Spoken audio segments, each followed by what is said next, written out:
What is up, New Beginnings Church? Happy Tuesday morning to you, and welcome to this devotional series as we are starting to wrap, I think, this week on the book of Hebrews. It's been such a fun journey. Again, if you're a person who loves the scriptures, especially enjoys the Old Testament, some of that stuff, Hebrews is really just a beautiful revelation of so many ideas in the Old Testament. And so, such a great journey, but I think we're probably going to wrap here. And so, the reason why we're going to wrap is because I think he's wrapping.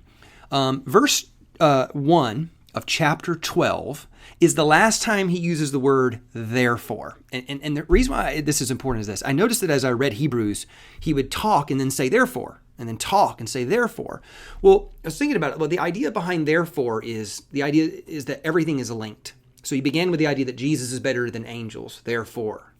Jesus is better than Moses, therefore. He's just linking everything together. Well, this is the last it. So really, chapters 12 and 13 are him just starting to create some final summary statements and then give you some practical wisdom. So let's read verses 1 through 3 here together, because this is a beautiful summary statement. If you wanted to give a Christian a summary statement of maybe like, hey, this is how I want you to take on life and see things, these are three amazing verses that give a great summary.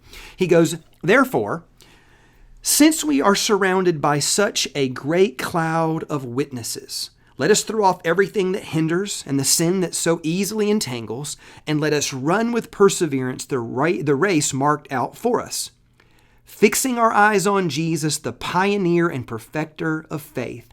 For the joy set before him, he endured the cross, scorning its shame, and sat down at the right hand of the throne of God.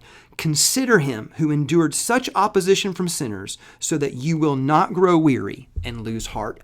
I'm telling you right there, that's a summary statement. So let's break it down a little bit, piece by piece here. The first thing is the cloud of witnesses. I think some Christians get a little, we get very imaginative with what this might be, and I think it might be pretty simple. The previous chapter talked all about the great men and women of faith that went before us. And then when he says, therefore, he's saying in light of all these great men and women of faith and how they modeled for you faithfulness and were witnesses of God's work in their lives as they remain faithful, he goes, this is like a cloud of witnesses that inspire us and encourage us to do what?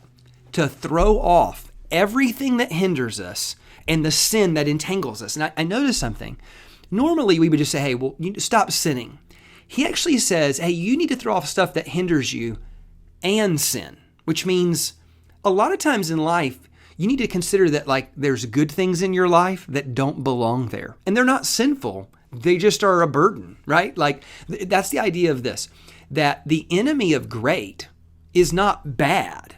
The enemy of great usually is good, right? When I think about most people that maybe attend here at New Beginnings Church, most of them are really, really good people. They're not off, shooting cats and knocking off liquor stores and pushing over old ladies. They're not evil, but they can get caught up with stuff that seems to be like good things, but it ends up being a burden to you really fulfilling God's greatest plan for your life. And then of course, sin.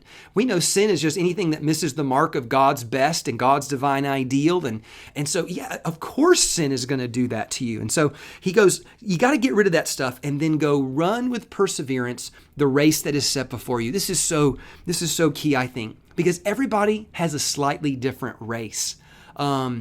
I think one of the things that you got to pay attention to is this: don't run someone else's race. You run yours. I know for me, if you know anything about me, I love to sing. I wish I could be a worship leader. That's not my race. I got a different race to run, right? And so you got to, whatever you do, don't compare yourself to others. Don't become envious, but just say, God, what is the race you got for me? And I'm going to go kill it and do my best at the race that you gave on me. Now watch, those are just the encouraging words, but he makes sure that it's grounded in the person of Christ. He goes, I want you to run this race while fixing your eyes on Jesus. I mean, I think this is ultimately the key of life, is that when we run our race, we fix our eyes on Jesus. And this is true of a lot of things in life, like our our body actually goes wherever our eyes go, right? So there's different sports, different activities where literally when they teach you, they say, hey, make sure you're looking here because your body's going to follow wherever your eyes are. Well, I don't know about you. I think that's just a life thing, right? This is why fear can become a self-fulfilling prophecy in your life. You get fixated on your fear. When you fixed your eyes on your fear, you headed that way, and then you actually made it come true because you were so caught up in it. What we want to do is fix our eyes on Jesus, run that race, and again, consider the cross of Christ. Consider the sacrifice he made. Consider the great love that he has for you. And in light of that, don't give up. Don't quit. Don't throw in the towel. God is with you. Can I get an amen to that? And so, church, again, go read just chapter 12, verse 1 through 3, and now think of it as a summary statement of, in light of everything he talked about theologically, this is where I want you to go next. Church, I love you so much. God bless you guys, and I will see you tomorrow.